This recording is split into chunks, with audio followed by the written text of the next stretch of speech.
Hi friends, welcome to my channel. నేను మీ పద్మజ. ఎలా ఉన్నారండి? అంతా బాగున్నారా? ఈ రోజు రెసిపీ వచ్చేసి ఎంతో కమ్మగా ఉండే కోడిగుడ్డు బెండకాయ పులుసు అండి. నా స్టైల్లో చేయండి, నిజంగా చాలా బాగుంటుంది. ముందుగా మన ఛానల్ సబ్స్క్రైబ్ చేయండి, నచ్చితే లైక్ ఇవ్వండి. ఇంక వీడియోలోకి వెళ్ళిపోదాం. ముందుగా మిక్సీ జార్ తీసుకొని కొంచెం అల్లం వెల్లుల్లి రెబ్బలు వేసి మిక్సీ పట్టుకొని పక్కన పెట్టేసుకోండి. ఇంకా ఎగ్స్ కూడా ఉడికిపోయాయండి, మొత్తం తీసేసి ఇవి కూడా డాట్స్ పెట్టుకోవాలి. పక్కన పెట్టేసుకుందాము. ఇవి కూడా 2 ఉల్లిపాయలు, 2 టమాటాలు, పావు కేజీ తక్కువండి బెండకాయలు వేస్తున్నాను. అలాగే పచ్చిమిర్చి, లేత కాయలు ఇవన్నీ మొత్తం కట్ చేసేసుకొని పక్కన పెట్టేసుకుందాము. ఎగ్స్ వలిసేసిన తర్వాత చూడండి, ఇలా డాట్స్ పెట్టేసుకోవాలి.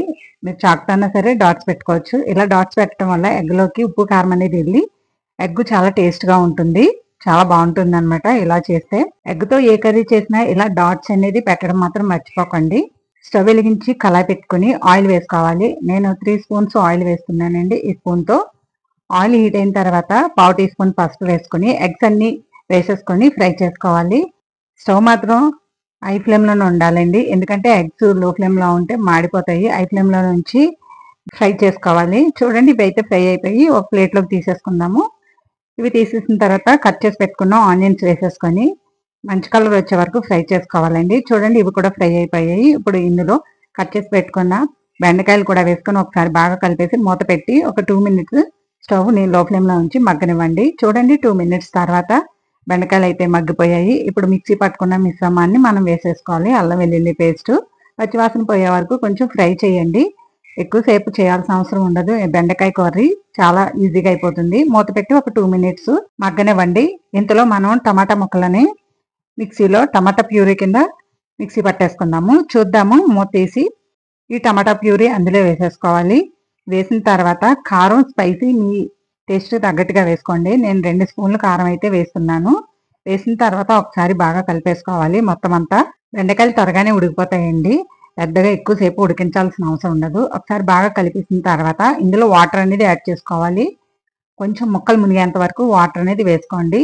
వాటర్ వేసిన తర్వాత ఉడకబెట్టి పెట్టుకున్న ఫ్రై చేసి పెట్టిన ఎగ్స్ కూడా వేసేసుకొని ఒకసారి బాగా కలిపి రుచికి తగినంత ఉప్పు వేసేసుకోండి. ఉప్పు వేసిన తర్వాత ఒకసారి కలిపేసి ఒక 2 మినిట్స్ స్టవ్ని హై ఫ్లేమ్లోనే ఉంచి ఉడకనివ్వండి. ఇంతలో మనం చింతపండు పులుసు అనేది తీసేసుకున్నాము. నిమ్మకాయ సైజ్ అంతా చింతపండు అయితే పుల్లగా ఉందండి. ఇది నానబెట్టి జ్యూస్ అయితే తీసేసాను. చూద్దాము. 2 మినిట్స్ తర్వాత చింతపండు పులుసు అనేది ఇందులో వేసేసుకోవాలి. చింతపండు పులుసు వేసిన తర్వాత ఒక పావు టీ స్పూను జీలకర్ర పొడి అనేది యాడ్ చేసుకోవాలండి. మరీ ఎక్కువ వేసుకోకూడదు, పావు టీ స్పూన్ అయితే సరిపోతుంది. వేసిన తర్వాత ఒకసారి బాగా కలిపేసుకోండి. దీంట్లో రుచి కోసం ఒక స్పూను పంచదార అయితే వేసుకోండి. మరీ ఎక్కువ వేసుకోకూడదు, చూసుకొని వేసుకోండి. టేస్ట్కి పులుపు తగ్గట్టుగా వేసుకోవాలి. అలాగే కొత్తిమీర కూడా వేసేసుకుని కలిపిన తర్వాత సరిపోయిందో లేదో చూసుకొని, సరిపోతే అవసరం లేదు, చాలా పోతే వేసుకోండి. కలిపిన తర్వాత మూత పెట్టి స్టవ్ని హై ఫ్లేమ్లో నుంచి 2 మినిట్స్ మాత్రమే పులుసుని మరగనివ్వండి. ఎక్కువసేపు అవసరం లేదు. చూడండి, 2 మినిట్స్ తర్వాత కూర అనేది రెడీ అయిపోయింది. ఆయిల్ కూడా పైకి వచ్చేసింది, చూసారా?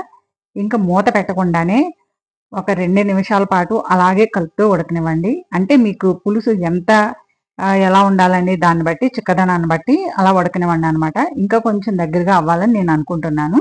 మీకు ఇంకా పలచగా కావాలంటే దింపేసుకోవచ్చు, లేదా ఇంకా దగ్గరగా ఉండాలి అనుకుంటే ఇలా ఉంటే సరిపోతుంది. ఇంకా స్టవ్ ఆఫ్ చేసుకుని ఇంకా సర్వ్ చేసుకోవడం అండి. నిజంగా చాలా బాగుంటుంది. ఫైనల్గా కొంచెం కొత్తిమీర పైన వేసుకోండి.